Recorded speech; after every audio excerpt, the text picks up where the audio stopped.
అగ్నితో అభిషేకించి స్వస్థత ప్రార్థనలు చేయబడును. ప్రేమతో ఆహ్వానించువారు పాస్టర్ కాటూరి మోజేస్ మరియు సంఘము, బెతెస్దా సంపూర్ణ సువార్త సహవాసం, విజయవాడ. వివరములకు 9966668877 and 8985669548. పరిశుద్ధ గ్రంథాలు ఉన్నవారు మీ గ్రంథాలు తెరిచి యెషయా గ్రంథం 9వ అధ్యాయము 6వ వచనాన్ని చదువుకుందాం. ఏలయనగా మనకు శిశువు పుట్టెను, మనకు కుమారుడు అనుగ్రహింపబడెను, ఆయన భుజము మీద రాజ్యభారముండును. ఆశ్చర్యకరుడు, ఆలోచనకర్త, బలవంతుడైన దేవుడు, నిత్యుడు అగు తండ్రి, సమాధానకర్తయగు అధిపతి అని అతనికి పేరు పెట్టబడును. దేవుడి పరిశుద్ధ వాక్యం మనందరి వెనుకల్లో దీవించి ఆశీర్వదించునుగాక. ఆమేన్. మనందరికి బాగా పరిచయమైన లేఖన భాగం. క్రిస్మస్ దినాల్లో ప్రతి దైవజనుడు టచ్ చేసే రెఫరెన్స్. ఈరోజు ఈ రిఫరెన్స్లో ఉండి కొన్ని విశేషాలు మనం మాట్లాడుకుందాం. క్రీస్తు పుట్టక పూర్వం 700 సంవత్సరాల క్రితం జీవించిన ప్రవక్త ఈ ప్రవక్త అయిన యెషయా.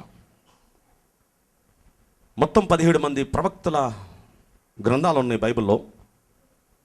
ఈ 17 ప్రవక్తల గ్రంథాల్లో 5 ప్రవక్తల గ్రంథాలు పెద్ద ప్రవక్తల గ్రంథాలని, 12 ఏమో చిన్న ప్రవక్తల గ్రంథాలని పేరు.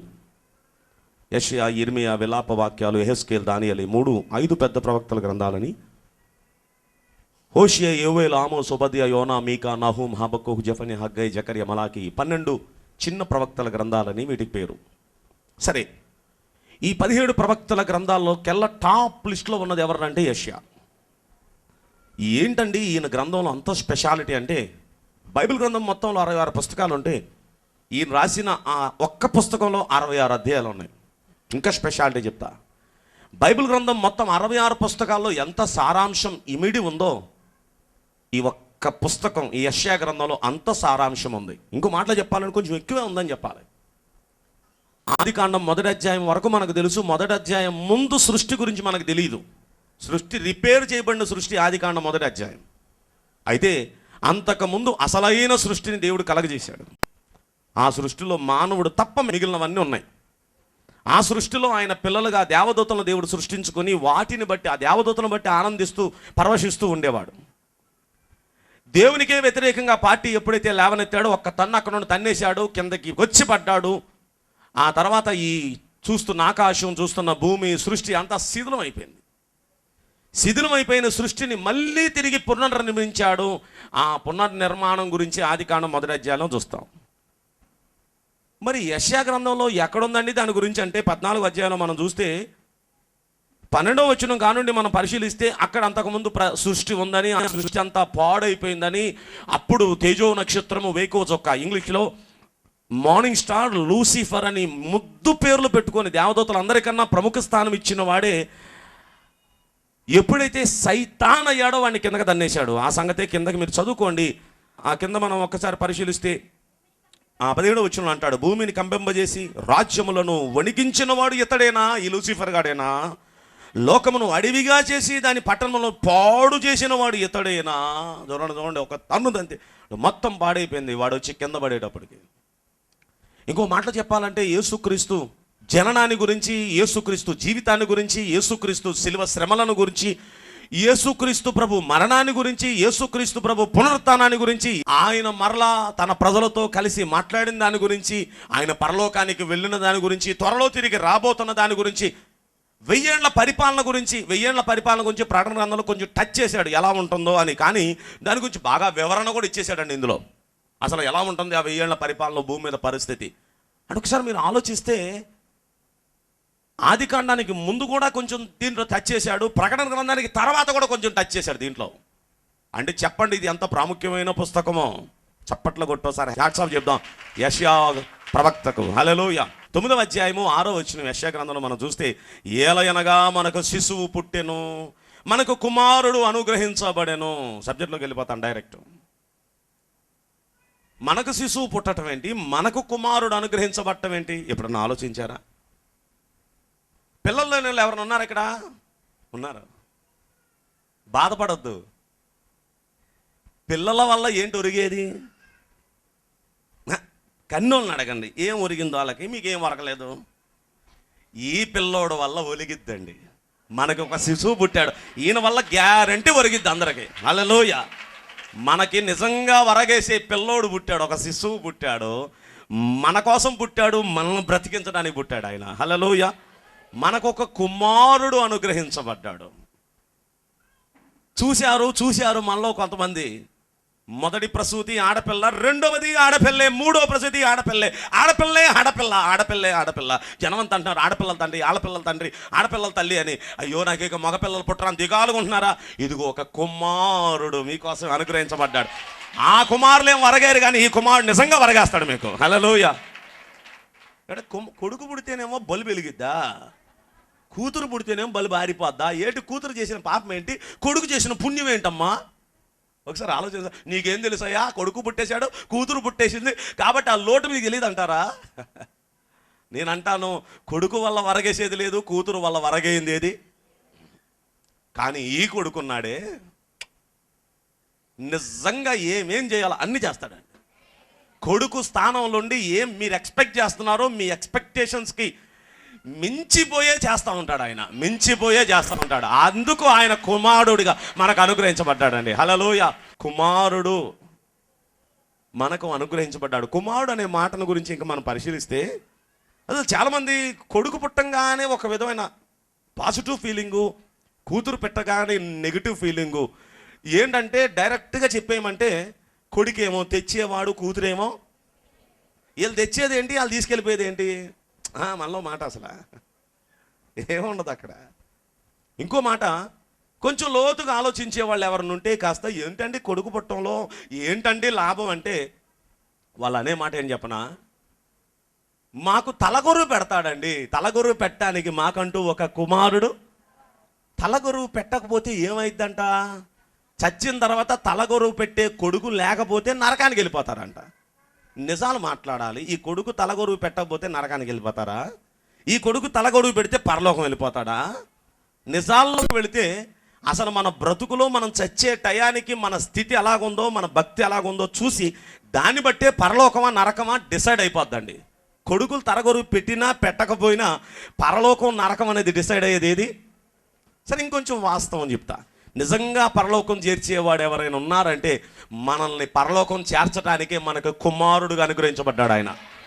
మనకి కుమారుడుగా అనుగ్రహించబడటానికి గల కారణం ఎందుకంటే, మనల్ని ఆ నిత్య నరకం తప్పించి నిత్య రాజ్యానికి చేర్చడానికి అనుగ్రహించబడ్డాడు ఆయన. హల్లెలూయా. ఆ మాట మీరు చదువుతారా? ఒక్కసారి చూడండి.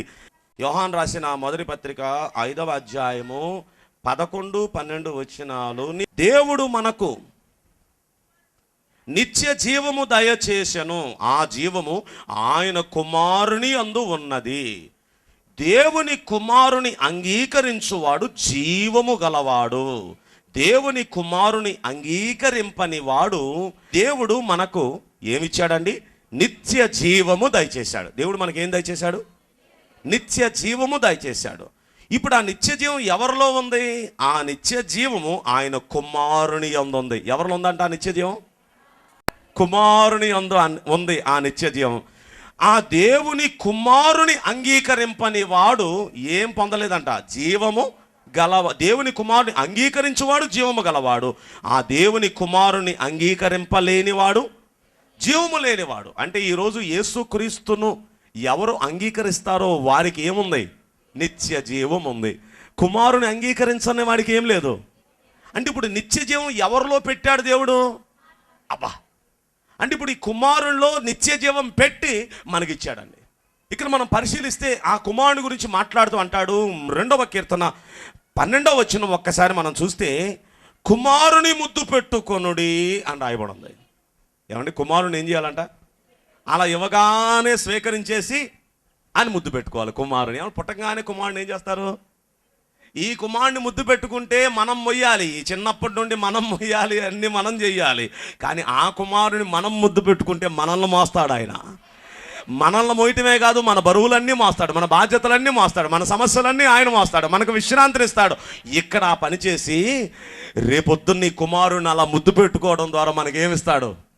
నిత్య జీవాన్ని ఇస్తాడు. హల్లెలూయా. అంటే కుమారుల్లో ఏముందండి? కనుక ఇప్పుడు మనకి ఇవ్వబడిన ఆ కుమారుని ద్వారా మనకి ఏం దొరుకుతుంది? నిత్య జీవం. ఇప్పుడు కుమారుని వల్ల మనకి ఇంకేం దొరుకుతుంది? ఏం దొరుకుతుంది? ఒక్కసారి మనం పరిశీలిస్తే రోమాపత్రిక 8వ అధ్యాయము 32వ వచనంలో మనం చూస్తే అక్కడ ఏముందో మొత్తం చెప్తాడు. ఇప్పుడు సొంత కుమారుణ్ణి అనుగ్రహించుటకు వెనక తీయక మనందరి కొరకు ఆయనను అప్పగించిన వాడు ఆయనతో పాటు సమస్తమును మనకెందుకు అనుగ్రహించడు? అబ్బా, కుమారుణ్ణే ఇచ్చేశాడు. కుమారుణ్ణే ఇచ్చేసిన దేవుడు మనం అడగాలే కానీ ఏది కావాలంటే అది సమస్తం. మీకు ఆరోగ్యం కావాలా? తీసుకో. మీకు ఆర్థిక అభివృద్ధి కావాలా? తీసుకో. మీ కుటుంబ సమస్యలు విడుదల కావాలా? తీసుకో. ఏం కావాలి మీకు? మీకేం కావాలో సమస్తం మీకు ఇచ్చేస్తాడు, అంతే. ఆమేన్ చెప్పండి. కుమారుణ్ణే ఇచ్చిన దేవుడు మనకి ఏది కావాలంటే అది. అంటే ఇప్పుడు ఎవరి ద్వారా? ఇది కూడా మొదటి కుమారుణ్ణి అలా తీసుకొని నాకు కుమారుడు పుట్టాడు అంటం వల్ల ఆ కుమారుని వల్ల నిత్య జీవం ఉంది మనకి. రెండవది, ఆ కుమారుని వల్ల మనకి ఏం కావాలంటే అది. బైబిల్లో మాట రాయబడి ఉంది, మీకు ఏం కావాలి అడగండి, మీ సంతోషం పరిపూర్ణం అడగండి. అయితే నా పేరు పెట్టి అడగండి. మీరు ఎవరి పేరు పెట్టి అడగాలి? యేసయ్య పేరు. ఆ యేసయ్య పేరు చెప్తే చాలు మనకి ఏం కావాలి అది. నా నామమున మీరు తండ్రిని ఏది అడుగుదురో అది ఆయన మీకు, అంటే మనకి ఏం కావాలో అది ఆయన ఇచ్చేస్తాడు. ఎప్పుడంటే ఆయన పేరు పెట్టి. అందుకే మనం ప్రార్థన గంట చేయనివ్వండి, 2 గంటలు చేయనివ్వండి, ప్రార్థన అంతా ముగించే లోపు ఈ మనవులన్నీ యేసు నామమున అడుగుచున్నాం తండ్రి. ఎవరిని అడుగుతున్నాం? ఇంతకీ తండ్రిని అడుగుతున్నాం. ఎవరి పేరు చెప్పి అడుగుతున్నాం? అంటే ఇప్పుడు మనకి ఏం కావాలో అది మనం పొందాలంటే కుమారుని పేరు చెప్తేనే తండ్రి మనల్ని స్వీకరిస్తాడు. కుమారుడి పేరు చెప్తేనే తండ్రి మనకిస్తాడు. అంటే ఇప్పుడు మనకు కావాల్సినవి అన్నీ ఇవ్వాలంటే తండ్రి ఎవరి పేరున? అంటే ఇప్పుడు కుమారుని వల్ల ఎంత మేలు ఉందండి. ఒకటి నిత్య జీవం, 2 ఏది కావాలంటే అది చాలు ఆయన పేరు చెప్తే మనకి. హల్లెలూయా. మనకు కుమారుడు అనుగ్రహించబడ్డాడు. ఇంకొక మాట చెప్తా, 3వ మాట. హెబ్రీయులకు రాసిన పత్రిక 1వ అధ్యాయము 1వ వచనం కానీ నేను చదువుతున్నాను చూడండి. పూర్వకాలమందు నానా సమయములలో నానా విధములుగా ప్రవక్తల ద్వారా మన పితరులతో మాట్లాడిన దేవుడు ఈ దినముల అంతమందు కుమారుని ద్వారా మనతో మాట్లాడెను. ఆయన ఆ కుమారుని సమస్తమునకు వారసునిగా నియమించెను. ఆయన ద్వారా ప్రపంచములను నిర్మించెను. ఇప్పుడు ఆ కుమారుడు ఎక్కడ కూర్చున్నాడో లాస్ట్ 4వ వచనం లాస్ట్లో చదివితే, ఉన్నత లోకమందు మహామహుడగు దేవుని కుడి పార్శ్వమందు కూర్చున్నాడు ఆయన. హల్లెలూయా. పూర్వకాలమందంట పాత నిబంధనలో ఉన్న భక్తులందరితో దేవుడు ఎలా మాట్లాడాడంట? నానా సమయములలో నానా విధములుగా ప్రవక్తల ద్వారా మన పితరులందరితో, పాత నిబంధన భక్తులందరితో ప్రవక్తల ద్వారా మాట్లాడిన దేవుడు ఇప్పుడు ఎవరి ద్వారా మాట్లాడుతున్నాడు? ఆయన కుమారుని ద్వారా మాట్లాడుతున్నాడు. హల్లెలూయా. ఇప్పుడు ఆ కుమారుడు ఎక్కడ కూర్చున్నాడు? మన తరపున తండ్రి కుడి పార్శ్వాన కూర్చొని, అయ్యా మోసెస్ అయ్యా నా కోసం చెప్తున్నాడు. అక్కడ విజయ అయ్యా ఆమె కోసం చెప్తున్నాడు. ఆయన శాంతి అయ్యా నా కూతురు కోసం చెప్తున్నాడు. నిక్కి అయ్యా నా కొడుకు కోసం చెప్తున్నాడు. రూపా అయ్యా నా కోడల కోసం కూడా చెప్తున్నాడు. బ్లెస్ అయ్యా నా మనవరాల కోసం కూడా చెప్తున్నాడు. మరి మనవడికి ఇంకా పేరు పెట్టలేదు కాబట్టి వచ్చే వారం వాడి పేరు చెప్తాను మీకు. అయ్యా మనవడయ్యా మా ఫ్యామిలీ కోసం చెప్పుకోలేం. ఇప్పుడు మా ఫ్యామిలీ కోసమే చెప్తాడా? ఈ భూలోకంలో ఆయన పేరట ప్రార్థించే వాళ్ళందరి పేరు తండ్రి కుడి పక్కనే కూర్చొని మన అందరి పేర్లు ఆ తండ్రికి చెప్తూ, మన అందరి అవస్థతలు చెప్తూ మన గురించి రికమెండ్ చేస్తున్నాడండి ఎప్పటికప్పుడు. ఇక్కడ నుండి మనం అప్లికేషన్ చేస్తున్నాం, అక్కడ నుండి ఆయన సప్లికేషన్ చేస్తున్నాడు. అప్లికేషన్ ఏంటి, సప్లికేషన్ ఏంటి? అప్లికేషన్ అంటే మనం ఇక్కడ నుండి ప్రార్థిస్తున్నాం, అప్లై చేస్తున్నాం క్యాండిడేట్లో మనం. కానీ సప్లికేషన్ అంటే విజ్ఞాపన. ఆయన మన కోసం తండ్రి కుడి పక్కనే ఉండి, అయ్యా కొంచెం మోజెస్ చాలా కష్టపడతాడు అయ్యా కొంచెం ఆయన చేయవాడికి. ఎవరితో చెప్తున్నాడు? నా తరపున ప్రార్థించే నా కొడుకు ఉన్నాడు తండ్రి పక్కన. ఎవరి పక్కన? ఏమండి నా కొడుకునరే నా కోసం కొంచెం చెప్పరా అని నా కొడుకు చెప్పాలా? చెప్పక్కర్లా. ఆడు వెళ్ళాడంటే నా కోసం ఏదైనా చెప్పాలంటే వాడు బ్లడ్ కారిపోతున్నా సరే నా కోసం చెప్తాడు. మా డాడీ చాలా మంచోడు, మా డాడీ చాలా మంచోడు చెప్తాడా లేదా? ఆడికి అరే నా కోసం కొంచెం సాక్ష్యం చెప్పరా, నేను మంచోడు అని చెప్పరా అని చెప్పక్కర్లా నా కొడుక్కి. నాకు అక్కడ ఒక కుమారుడు అనుగ్రహించబడ్డాడు నా తరపున తండ్రికి ప్రార్థన చేయటానికి, నా కోసం రికమెండ్ చేయటానికి నాకు ఒక కుమారుడు అక్కడ ఉన్నాడు. తండ్రి కుడి పక్కనే ఉండి కష్టపడుతున్నాడు, కాస్త చాలా టెన్షన్ పడుతున్నాడు కాస్త ఆయన కోసం. ఏదో నా కోసం ప్రార్థించి ఆయన ఉండగా నేను ఎందుకు ఎక్కడ టెన్షన్ పడాలి? హల్లెలూయా హల్లెలూయా. ఇక 4వ మాట మన పాపాల శిక్ష మన కుమారుడు అనుగ్రహించబడి, ఆ కుమారుడు అనుగ్రహించి మన శిక్ష నుండి తప్పించి రక్షణకు వారసులుగా దేవుడు చేశాడు. హల్లెలూయ. 5వ మాట, ఆ తండ్రి పక్కనే ఆయనకు ఒక ఇల్లు ఉంది మన కుమారునికి. కుమారుని పక్కనే మనకు కూడా ఇల్లు కట్టడానికి వెళ్ళాడు. ఇల్లు పూర్తయిపోయిన తర్వాత మనందరినీ ఆ ఇంటికి తీసుకువెళ్ళటానికి మన కుమారుడు త్వరగా, అలాంటి కుమారుడు మనకు అనుగ్రహించబడ్డాడు అంటే ఇప్పుడు ఇది హ్యాపీ హ్యాపీ క్రిస్మస్ కాదా? కుమారుడు అనుగ్రహించబడ్డాడు. ఇప్పుడు క్రిస్మస్ దినాలు. క్రిస్మస్ దినాల్లో మనం ఏం చేయాలి? ఏం చేస్తున్నారు? మనం ఏం చేయాలి? అది సబ్జెక్టు. క్రిస్మస్ దినాలు వచ్చినాయి అంటే ఇల్లన్నీ ఎలా ఉంటుందంటే, ఇవాళ చూడండి కొంతమంది పలసపడ్డారు, చూడండి కొంతమంది వీళ్ళంతా ఇంటి శుభ్రంలో ఉన్నారు. వీళ్ళు ఇల్లు డెకరేషన్లో, ఇల్లు శుభ్రంలో, పిండి వంటలు వండుకోవడంలో నిమగ్నమైపోయి ఉన్నారు దానిలో. అవునంటారా కాదంటారా? బయట లోపల అన్ని సున్నాలు వేయటం, ఇల్లంతా కడగటం, అది ఇప్పుడే అంటే క్రిస్మస్ వచ్చిందని చేయాలన్నమాట. ఇది ఒక రకమైన బిజీ. సరే, ఈ బిజీ అయిందిరా అంటే మళ్ళీ పిండి వంటలు, ఆ బిజీ అయిందిరా అంటే ఇప్పుడు బట్టల షాపు, అంటే పిండి వంటల క్రిస్మస్, సున్నాల క్రిస్మస్, బట్టల క్రిస్మస్ ఇక్కడ అయిపోయిందిరా అంటే అవలా. ఇక డెకరేషన్ స్టార్ట్. ఇంటి బయట ఒక క్రిస్మస్ ట్రీ, ఇల్లంతా డెకరేషన్, ఇంటి పైన ఒక స్టార్, ఇంటికి డబ్బులుంటే లైటింగ్, బోరలు, జెండాలు, గంటలు, రకరకాలు అన్నీ వచ్చేస్తాయి కదా. అంటే ఇప్పుడు అన్నీ ఏంటిది? క్రిస్మస్ హడావిడి. మన క్రిస్మస్ దీంతో ఉన్న క్రిస్మసా, లేకపోతే మన క్రిస్మస్ ఎలా ఉండాలి? ఫస్ట్ క్రిస్మస్ ఎలా చేశారు? ఇందులో ఏమైనా ఉన్నాయా ఆ ఫస్ట్ క్రిస్మస్లో? అసలు ఫస్ట్ క్రిస్మస్ ఎలా చేశారు అన్నది ఇప్పుడు మనం కన్య మరియ చేసిన క్రిస్మస్ దగ్గరికి వెళదాం. ఆమె క్రిస్మస్లో ఏముందో ఒక్కసారి మనం చూద్దాం. చూడండి, లూకా శుభవార్త 1వ అధ్యాయము 46వ వచనం. ప్రభు ఆమెకు తెలియజేయించిన మాటలు సిద్ధించును గనుక నమ్మిన ఆమె ధన్యురాలు అనెను. అప్పుడు మరియ ఇట్లనెను, నా ప్రాణము ప్రభువును గణపరచుచున్నది. ఆయన తన దాసురాలి దీన స్థితిని కటాక్షించెను. నా ఆత్మ నా రక్షకుడైన దేవుని యందు ఆనందించెను. సర్వశక్తుడు నాకు గొప్ప కార్యములు చేసెను గనక ఇది మొదలుకొని అన్ని తరముల వారు నన్ను ధన్యురాలు అందరూ. ఆయన నామము పరిశుద్ధము. చూడండి ఈమెమంటుంది? అప్పుడు మరియ ఇట్లనెను, నా ప్రాణము ప్రభువును. చెప్పండి ఈమె ఏం చేస్తుంది? ఈమె ప్రాణం ప్రభువుని. సున్నాలు ఉన్నాయి ఆమెకి. ఇల్లు దుడుపుడు ఉందా? ఇల్లు కడుగుడు ఉందా? డెకరేషన్ ఉందా?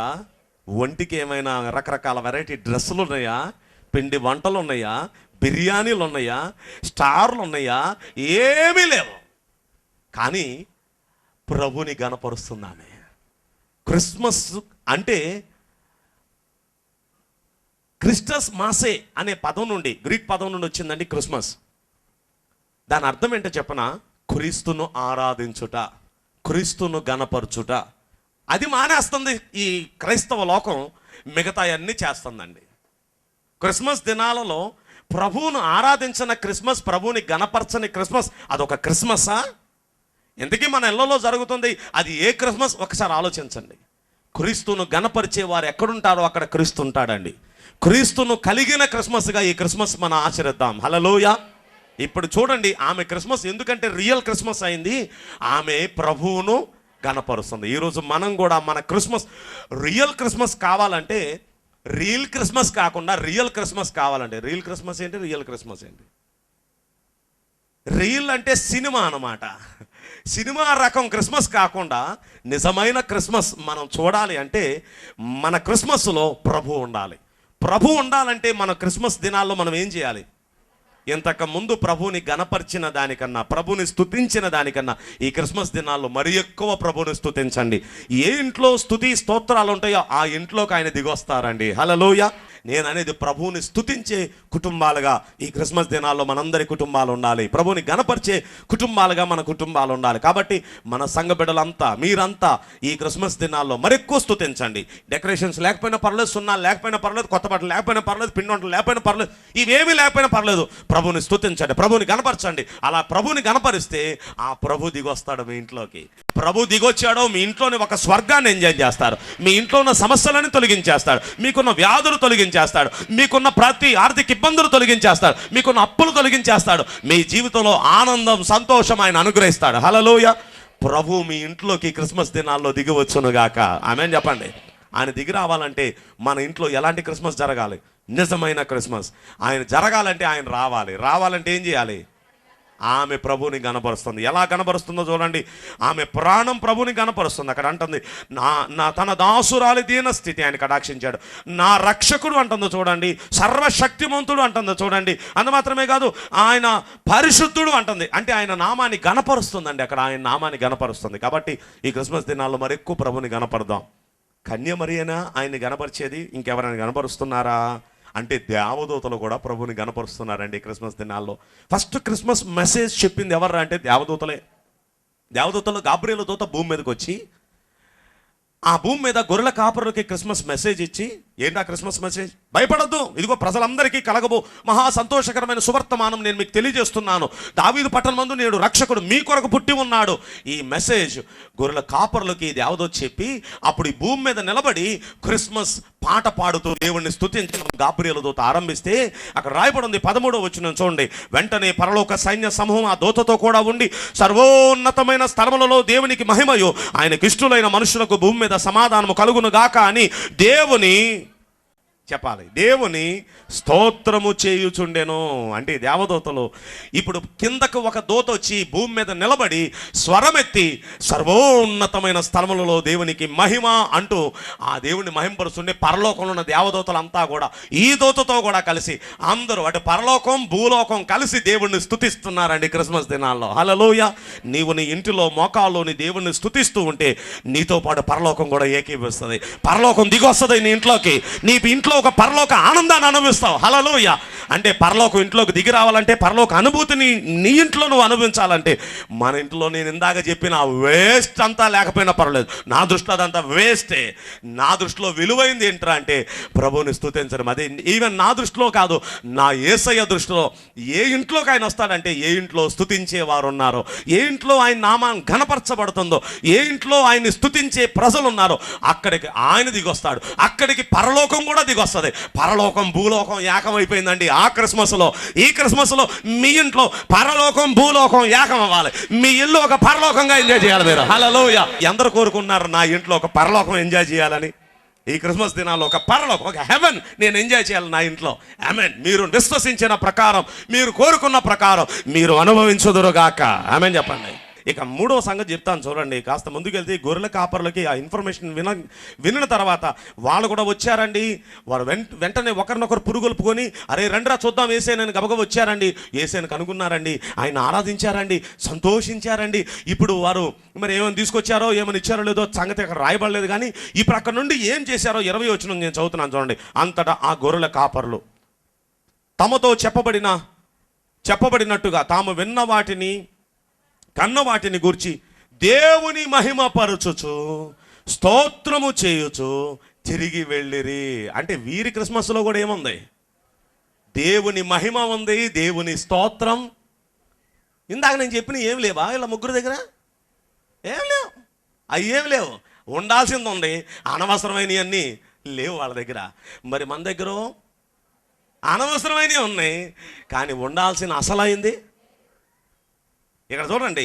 ఈ గొర్రెల కాపరులు వారు ఏమైతే విన్నారో, ఏమైతే కన్నారో అంటే కల్లారా చూశారో వాటిని గూర్చి దేవుణ్ణి మహిమపరచుచు ఆయనకి స్తోత్రం చేస్తూ అంటే వారి క్రిస్మస్లో కూడా దేవుని స్తోత్రాలు ఉన్నాయి, దేవుని మహిమ ఉంది, దేవుని ఘనత ఉంది. చప్పలు కొట్టి ఒకసారి దేవునికి స్తోత్రం చెల్లించండి. హల్లెలూయా. గొర్రెల కాపర్లు క్రిస్మస్ ఎంజాయ్ చేశారా? ఆ క్రిస్మస్లో వారి దగ్గర ఏముంది? స్తుతి ఉంది. 4వ వ్యక్తి దగ్గర తీసుకెళ్తానండి. అదే లోకాసు వార్త, పేజ్ తిప్పకుండా అదే 2వ అధ్యాయము 25వ వచనం కారణం చదువుతా. యెరూషలేమునందు సిమియోను అను ఒక మనుష్యుడు ఉండెను. అతడు నీతిమంతుడును భక్తిపరుడునై ఉండి ఇశ్రాయేలు యొక్క ఆదరణ కొరకు కనిపెట్టువాడు. పరిశుద్ధాత్మ అతని మీద ఉండెను.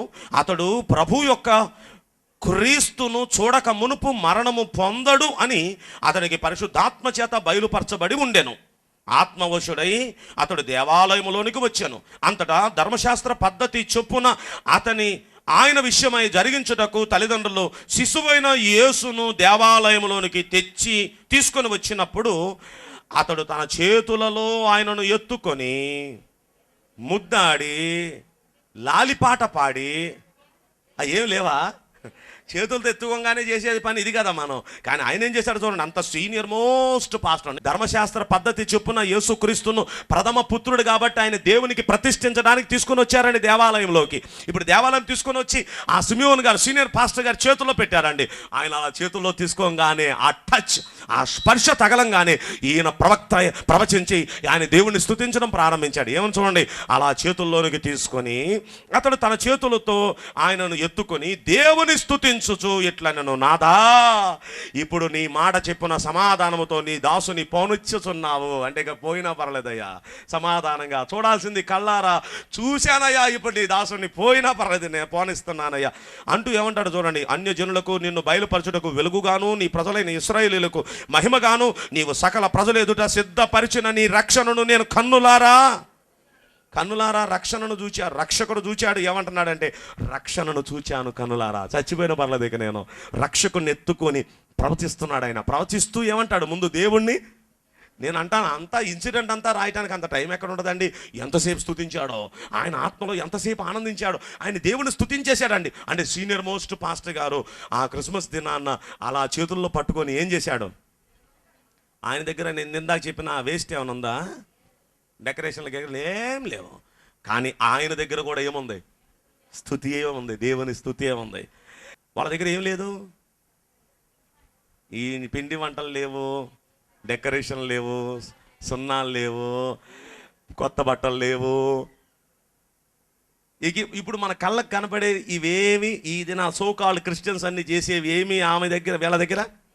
కానీ వాళ్ళందరి దగ్గర సమిష్టిగా, వాళ్ళు ఇప్పుడు వరకు చెప్పిన వాళ్ళందరి దగ్గర సమిష్టిగా ఉన్నది. ఒక్క పేజీలోనే కానీ అన్ని చూపించాను మీకు.